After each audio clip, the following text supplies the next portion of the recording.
Alrighty, welcome back. So I have some very good news. It's finally time for us to take JavaScript and combine it with our HTML and CSS. This is by far my favorite unit, my favorite topic to teach. Out of everything that I've spent my life teaching, it's really where JavaScript starts to pay off. So we've been doing some simple apps up until this point, simple to-do lists using alerts and prompts, and I know it's not very exciting, but that's all going to change now because we're about to really unleash the power of JavaScript. And in this unit, we're going to do things like make an interactive game. We're going to make a real to-do list with a real form, with real buttons and checkboxes and JavaScript behind it and animations and all sorts of really interesting, exciting things where you really feel like you made something. Not just a little command line or a little JavaScript console app, but something real that you could share. So the way that we do all of this is through a technology called the DOM, D-O-M. So this lesson is going to serve as an introduction to the DOM. We're going to talk about a few things in the next few videos. I want to start by defining what the DOM is, what those letters stand for. I want you to have a good understanding of why this is exciting. I'm going to show you some cool applications that other people have built using the stuff that we're going to learn. Then we're going to talk about what I call the select, then manipulate workflow.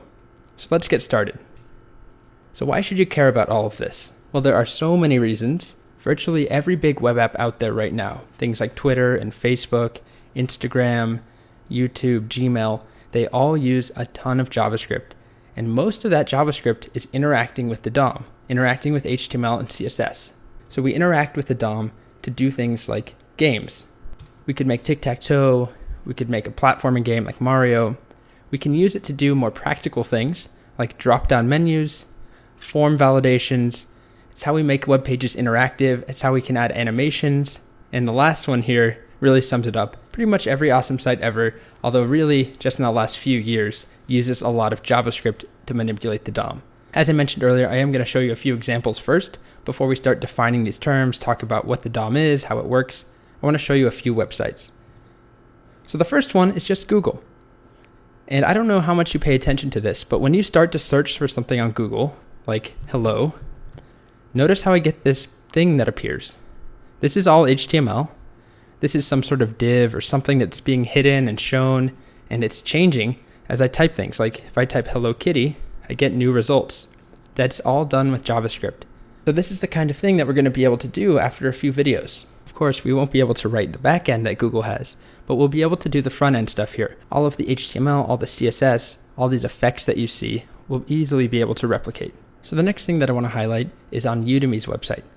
There's this Browse Courses button, and when I click on it, I get this slide out menu that pushes everything over to the right, and I have all these categories to pick from. And as I hover over a category, you can see I get this sub menu that pops up. So that's all done with JavaScript. Things are being added to the page, new HTML elements. These are probably list items and anchor tags. They're being added to the page, they're being hidden and shown, and color is changing as I scroll over things. Lots of interactivity. So the next thing that I want to show is one of my favorites. It's a website called Pad-a-Tap.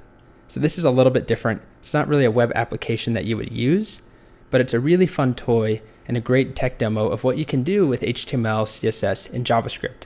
So I highly recommend that you go ahead and try this on your own, padatap.com. And all I have to do is start typing on my keyboard. And every key that I press corresponds to a sound that plays and a cool animation that plays. So let me show you an example. Here's another one.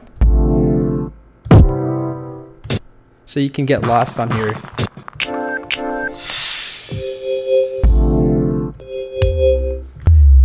So this sums up the kind of thing that we can do. We have interactivity where I'm pressing a key. So code is running only when I press a particular key.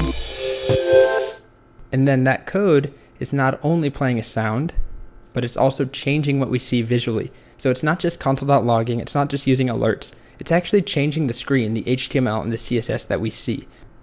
So hopefully those examples got you at least a little bit excited about all of the awesome stuff we're about to learn.